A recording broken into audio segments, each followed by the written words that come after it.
Selanjutnya, pemirsa Fakultas Kedokteran Hewan UNUD menggelar pelantikan dan penyumpahan dokter hewan serta yudisium magister dan sarjana kedokteran hewan 2019. Dokter hewan yang dilantik pada kesempatan tersebut berjumlah 10 orang dan yudisium diikuti 16 orang.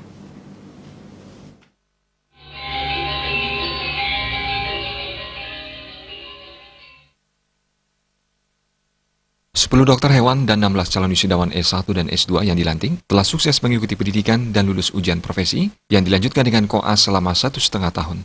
Selanjutnya mereka dilantik dan disumpah dengan didampingi oleh rohaniawan masing-masing agama. Para dokter hewan ini juga mendengarkan pembacaan kode etik dokter dari Asosiasi Dokter Hewan Indonesia, menandatangani berita acara sumpah dan janji, serta menerima ijazah dari Dekan Fakultas Kedokteran Hewan UNUD yang didampingi pembantu dekan. Tahun ini rata-rata capaian akademik para dokter hewan ini, termasuk para calon wisudawan S1 dan S2 ini, sangat memuaskan dan bahkan banyak yang mendapat predikat pujian. Lulusan Fakultas Kedokteran Hewan UNUD diakui Dekan Inengga Kertabesung sangat diminati dunia industri. Terbukti, banyak perusahaan yang merekrut mahasiswa Fakultas Kedokteran Hewan UNUD bahkan sebelum mereka lulus. Sehingga otomatis lulusan Fakultas Kedokteran Hewan UNUD tidak menganggur. Banyaknya permintaan ini tak terlepas dari baiknya kualitas proses perkuliahan di Fakultas Kedokteran Hewan UNUD sehingga menghasilkan lulusan yang berkualitas pula. Selain itu, Fakultas Kedokteran Hewan UNUD diminati banyak pengguna karena memiliki keunggulan yang tidak dimiliki fakultas serupa di universitas lainnya. Di antaranya, adanya konsentrasi sapi Bali, anjing Kintamani, dan babi. Dalam upaya menjamin mutu pendidikan, Fakultas Kedokteran Hewan UNUD baik program S1 dan S2 sudah terakreditasi A dan bahkan telah memenuhi standar ASEAN. Hal ini menandakan keahlian lulusan Fakultas Kedokteran Hewan UNUD siap menghadapi era persaingan bebas di tingkat global.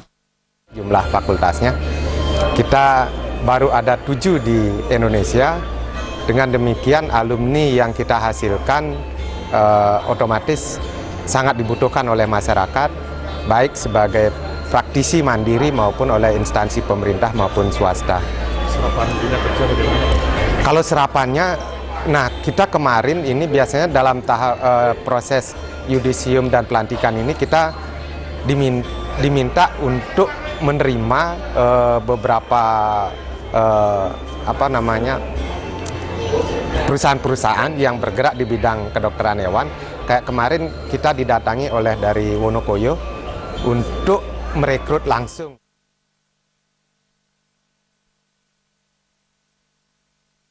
Pada masa penerimaan mahasiswa baru, Fakultas Kedokteran Hewan UNUD banjir peminat. Namun karena keterbatasan kuota, fakultas hanya menerima maksimal 130 orang mahasiswa.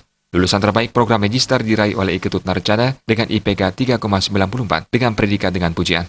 Dokter hewan terbaik diraih oleh Rai Jayane Darmanta dengan IPK 3,56 dengan predikat sangat memuaskan. Dan untuk sarjana terbaik diraih oleh Nimade Sawitri dengan IPK 3,58 dengan predikat dengan pujian.